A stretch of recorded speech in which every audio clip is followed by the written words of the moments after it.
Mesdames et messieurs, bonsoir et bienvenue pour ce nouveau numéro de Politique. La guerre ou le conflit en Ukraine s'approche de sa première année et aucune issue ne laisse entrevoir ou ne se laisse entrevoir au loin pour un règlement ou une résolution pacifique. Ni le président ukrainien, encore moins les pays de l'Union européenne ou de l'OTAN, ne montrent des signes positifs de vouloir en finir avec le conflit. Kiev est devenu le théâtre d'une guerre de proxy, faisant taire les voix de la raison au détriment du dialogue. 10 mois après, sommes-nous à l'heure des bilans et surtout sur le plan militaire, des voix s'élèvent et des rapports s'établissent pour dire que l'industrie militaire serait défaillante. Le Washington Post a observé ceci. Au plus fort des combats dans le Donbass, la Russie utilisait plus de munitions en 2 jours que l'ensemble de l'armée britannique n'en a en stock. Doit-on s'en inquiéter ou mettre cela sur le dos de la propagande? Le débat est lancé.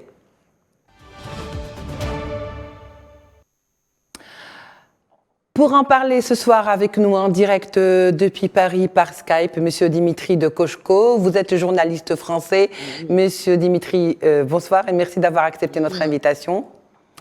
Nous recevons également Monsieur Manuel Pouchelet, expert en questions de géostratégie, de sécurité. Il est avec nous depuis Paris également par Skype. Monsieur Pouchelet, bonsoir et merci d'avoir accepté notre invitation. Bonsoir madame, merci de votre invitation également. Merci à vous. Alors je le disais, près d'un an après le déclenchement du conflit entre retrait, avancée des troupes russes, tantôt ukrainiennes et tantôt russes, le retrait russe de Kherson dernièrement en novembre, des voix ont laissé croire que Moscou était en perte de vitesse militairement parlant bien sûr et que ce retrait s'apparentait en quelque sorte à une capitulation. Qu'en pensez-vous pour commencer, monsieur de Koshko?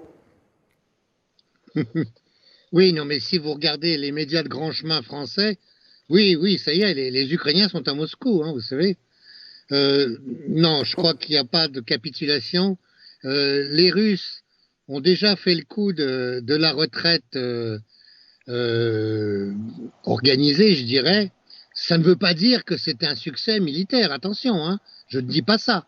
Mais je dis que quand une retraite est faite dans l'ordre et pas d'une façon précipitée, ça a été précipité du côté de Kharkov, mais du côté de Kherson, ça a été totalement organisé, tout comme l'avait été une retraite en fait bien connue par rapport aux Français, celle du maréchal Kutuzov, et qu'Alexandre Ier a laissé ordonner une retraite qui a permis à Napoléon d'entrer dans Moscou, pardon. Oui. Dans Moscou, c'est Alexandre Ier qui est venu après à Paris.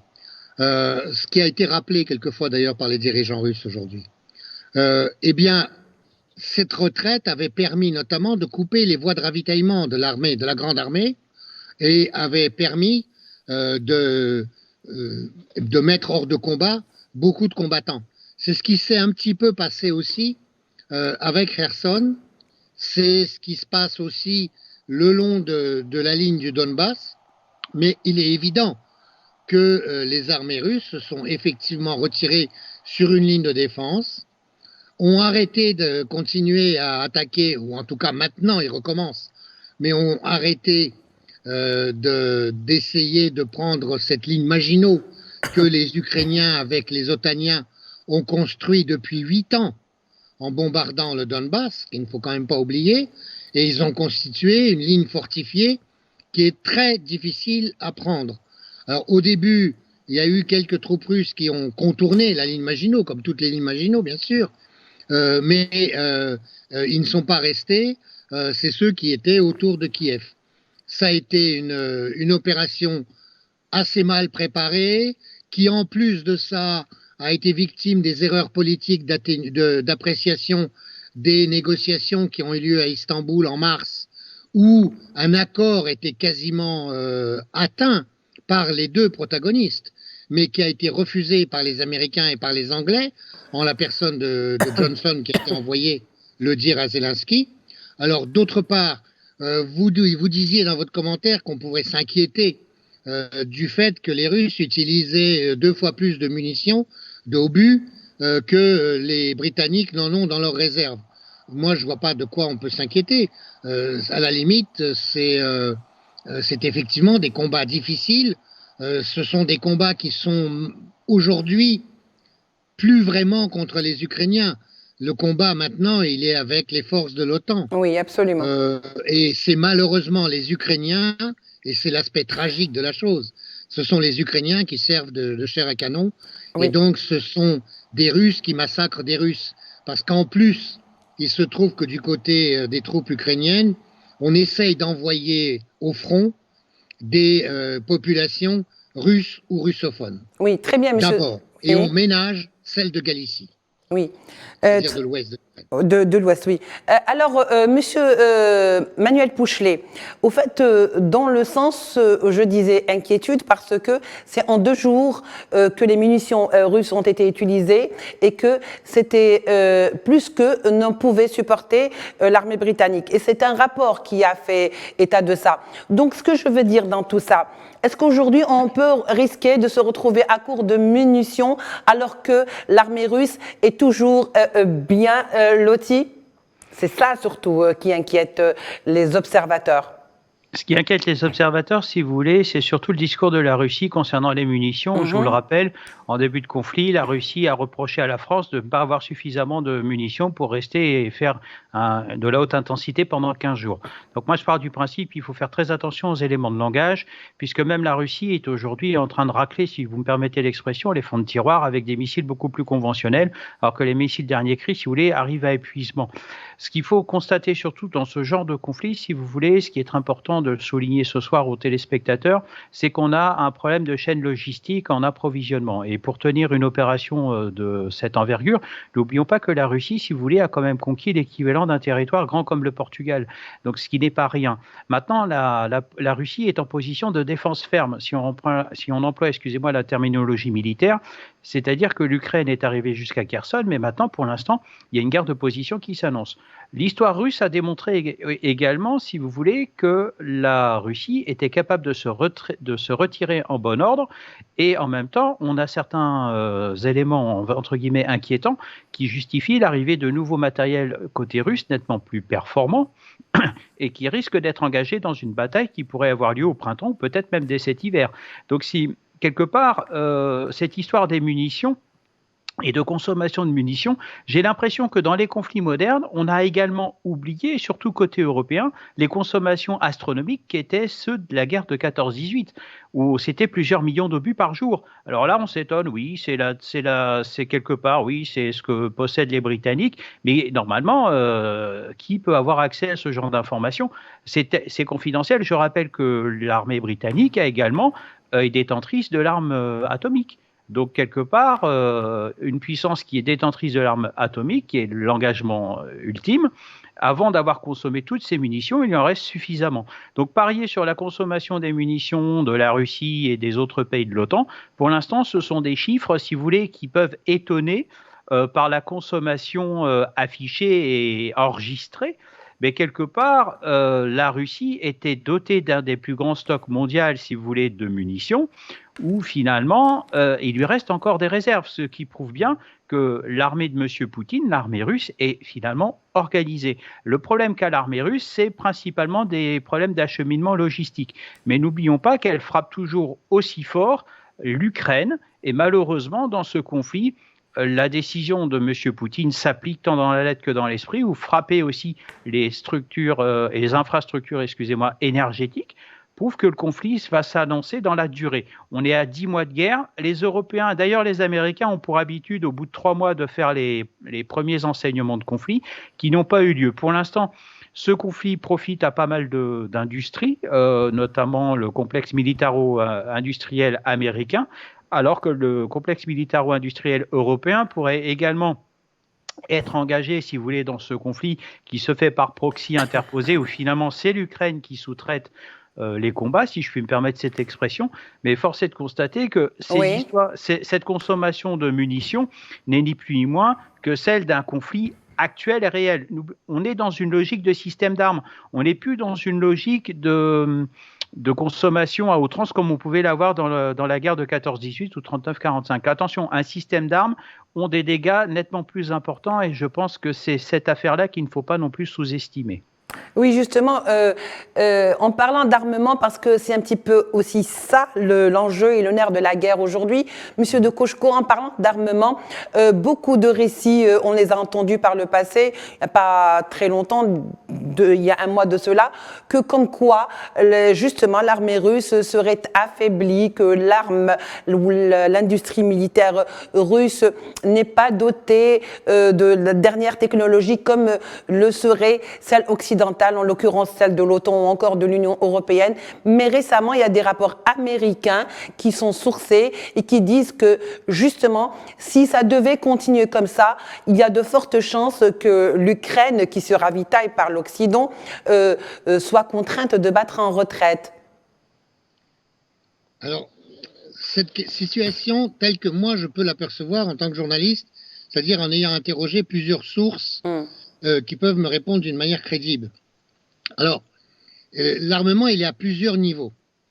Au niveau de l'armement léger, il y a eu dans l'armée russe, au moment de la mobilisation, donc des 300 000 là, et plus les volontaires, plus des volontaires, qui sont environ une centaine de mille d'après les sources russes. Ils ont reçu des équipements totalement scandaleux, obsolètes, abîmés, manquants, parce que visiblement les centres de mobilisation, de rappel des réservistes, n'étaient absolument pas prêts. C'est-à-dire que c'était le grand désordre russe, comme on aime à le dire. Et c'était vrai. Les gens, les soldats, les appelés, les rappelés, ont été très mal équipés pendant un certain temps. Poutine lui-même s'est saisi de la chose. Des critiques ont été émises très fortement, et dans la presse, et dans l'opposition, que contrairement à ce qu'on raconte chez nous ici, il y a une véritable opposition, il y a un véritable dialogue, il y a de véritables oppositions en Russie. Alors évidemment, nous, on nous considère comme opposition, nous, pas nous, mais les médias de grand chemin occidentaux ne considèrent comme opposition que ceux qui sont pro-otaniens. Qui sont, si vous voulez, ce qu'on appelle en Russie la 5e colonne. Mais en réalité, il y a d'autres oppositions et qui, je vous jure, n'ont pas été tendres avec Poutine et n'ont même pas été depuis 8 ans, où il lui reprochait de trop faire confiance aux accords de Minsk, de trop espérer des accords de Minsk, alors que les gens du Donbass ne voulaient plus être ukrainiens, ne faisaient plus confiance aux Ukrainiens qui les bombardaient quand même à peu près tous les jours. Oui. Donc, vous voyez, à ce niveau-là, l'armement utilisé, donc au niveau armement léger, c'est vrai qu'il y a eu un certain nombre de problèmes. Il est vrai aussi que ce qu'on appelle le VPK en Russie, c'est-à-dire le complexe militaro-industriel, s'est mis au travail, et s'est mis au travail sérieusement, avec toutes les critiques qui ont eu lieu, notamment sur l'organisation typiquement capitaliste des années 90, avec les appels d'offres, les cahiers des charges, etc., qui étaient un truc totalement impossible à résoudre pour arriver à fabriquer des missiles, des armements, etc., dans les temps. Ensuite, c'est vrai que les Russes ont utilisé alors au début, ils ont utilisé des missiles et des armements assez modernes, parce qu'au début, il fallait notamment neutraliser les missiles et les aéroports qui étaient à l'ouest de l'Ukraine, mais qui allaient être utilisés pour le nettoyage ethnique qui était prévu contre le Donbass et qui a provoqué l'intervention russe, justement, selon le principe poutinien de si la bagarre est inévitable, faut taper le premier. Eh bien, là, il y a eu quelques utilisations des armes modernes et même des missiles ultrasoniques, là, hypersoniques.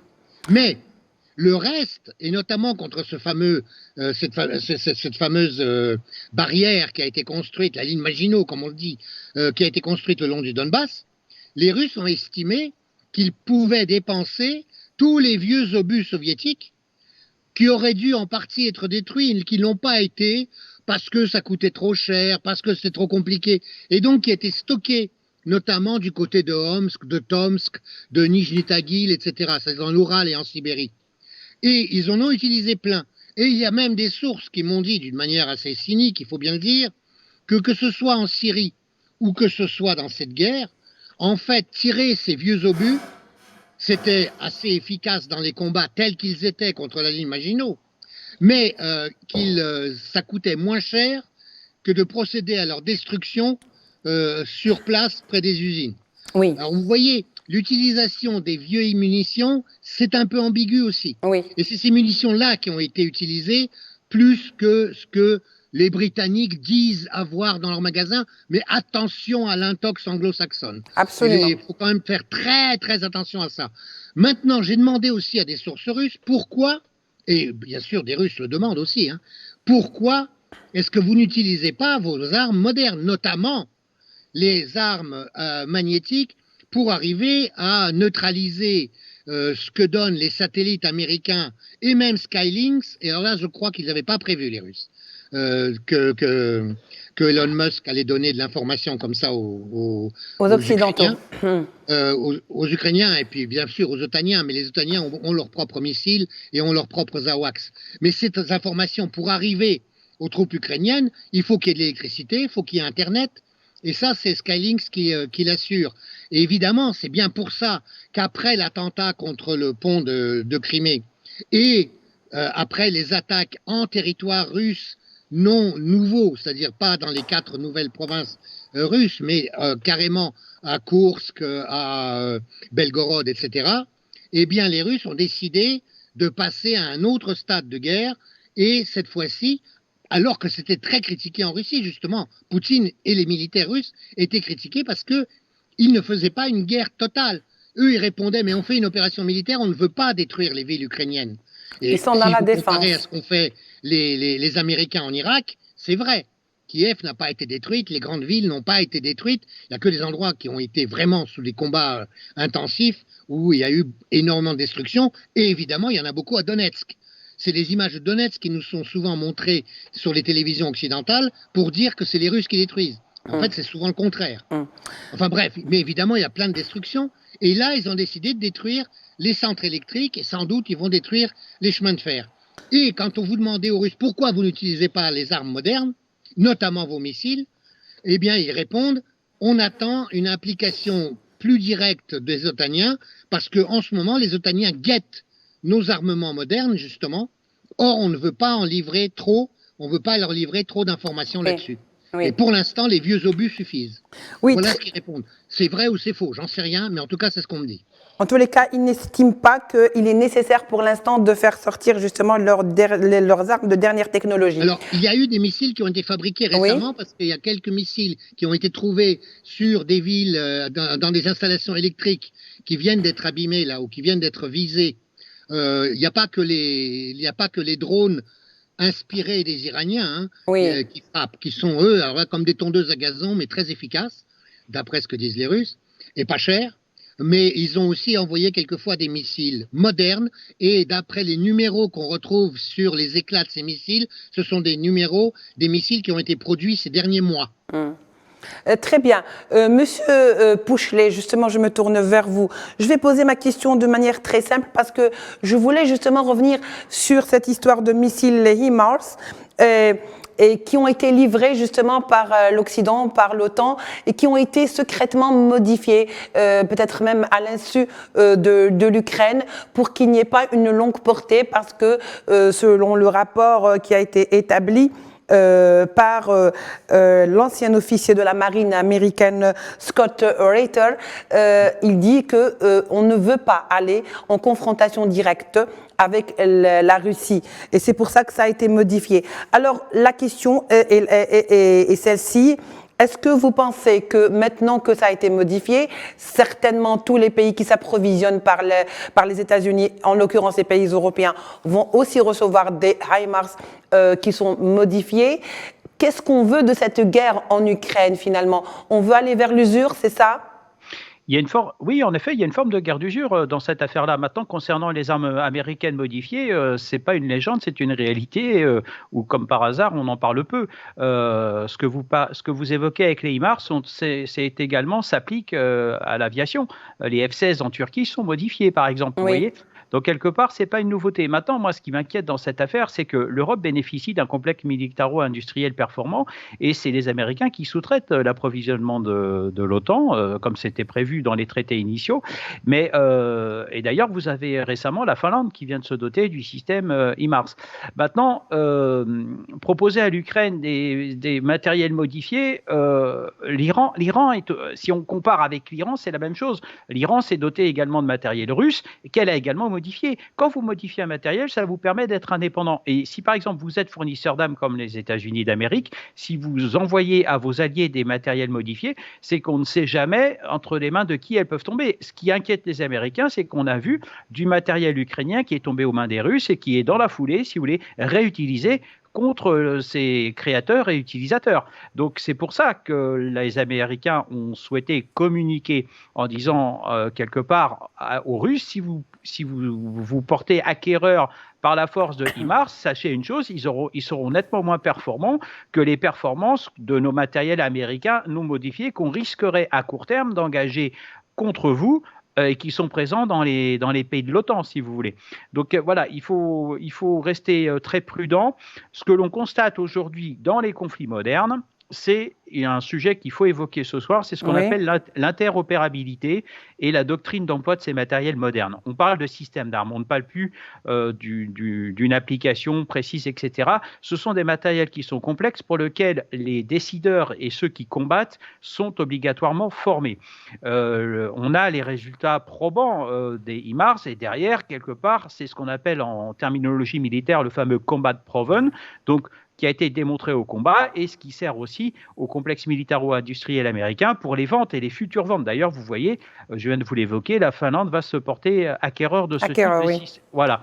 Et c'est important parce que quelque part, la France a fourni à l'Ukraine le système César et elle vient de remporter de nouveaux marchés avec ce système d'armes qui est un système d'artillerie qui ne sont pas des roquettes alors qu'on a en France le lance-roquettes multiple, le fameux LRM qui également est un système américain aussi. Hein. Donc si vous voulez quelque part les enjeux et les premiers enseignements de ce conflit en Ukraine, d'ailleurs les Turcs en ont été les témoins, il faut que les pays qui sont engagés dans ce type de combat et de guerres longues et difficiles qui s'annoncent, il faut qu'ils aient également, et M. Macron l'avait dit lors d'un discours qui est passé inaperçu, il faut qu'ils aient la pleine maîtrise, comme la Russie là, de fabriquer son propre armement, de pouvoir s'alimenter.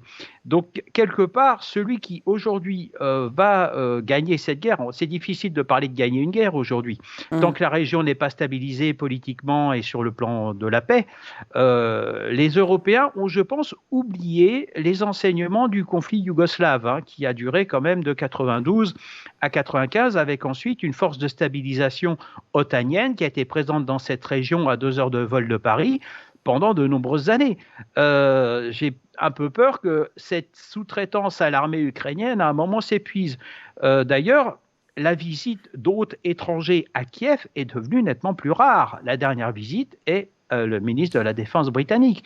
On n'a pas eu de déplacement de chancelier allemand, de président français ou éventuellement de déclaration de M. Biden. Les dernières déclarations concernant le conflit sont celles de M. Poutine, mais elles sont très rares. Donc, quelque part, est-ce que M. Zelensky est en train de nous faire comprendre que sa stratégie n'est peut-être pas la bonne? On ne sait pas. Il y a moins de déplacements. Donc, et ensuite, la question demeure ouverte et reste posée.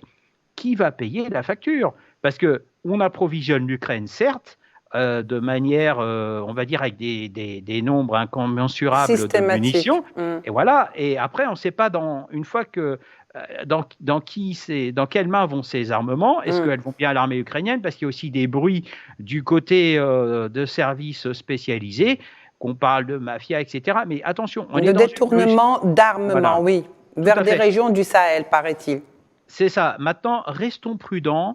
Nous sommes dans une guerre et je rappelle la pensée un petit peu d'un auteur ancien, Clausewitz. Oui.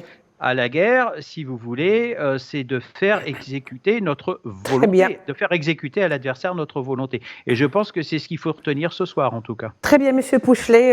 Je reviens vers vous, Monsieur Decochko. Je vous donne le dernier mot, et en même temps la question que je vous pose. Alors, selon le rapport qui a été publié donc par cet ancien officier de la marine américaine, Il conclut dans son article « La guerre en Ukraine n'est pas une bonne nouvelle pour l'industrie de l'armement ». Est-ce vrai? Ah, c'est pas une bonne nouvelle pour l'industrie de l'armement européenne. Pour les États-Unis. C'est pas une bonne nouvelle. C'est pas une bonne nouvelle pour l'Europe en général. Oui. Pour l'Union européenne en général et pour l'Europe en tant que continent, encore pire. Nous sommes, nous Européens, les grands perdants de cette guerre. Ça, c'est tout à fait évident.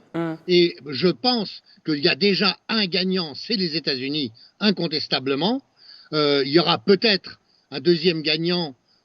Ça sera sans doute la Russie, et c'est évident que c'est entre les deux vainqueurs, c'est-à-dire les États-Unis et la Russie, que pourront avoir lieu des négociations sur la sécurité européenne, mais sans les Européens. Oui. C'est dommage qu'on ait fait cette guerre avec tant de victimes, au moins 100 000, hein, a dit Madame von der Leyen. Très bien. Il y en a eu autant de victimes, alors que dès décembre, les Russes proposaient une négociation. Merci beaucoup. Merci beaucoup, Monsieur de Cocheco. Désolé si je vous ai interrompu. Je rappelle que vous êtes journaliste français, que vous étiez avec nous depuis Paris. Merci, Monsieur Pouchelet, pour votre éclairage. Mesdames et messieurs, merci de nous avoir suivis. On se retrouve la semaine prochaine pour de nouveaux numéros de Politique. Au revoir.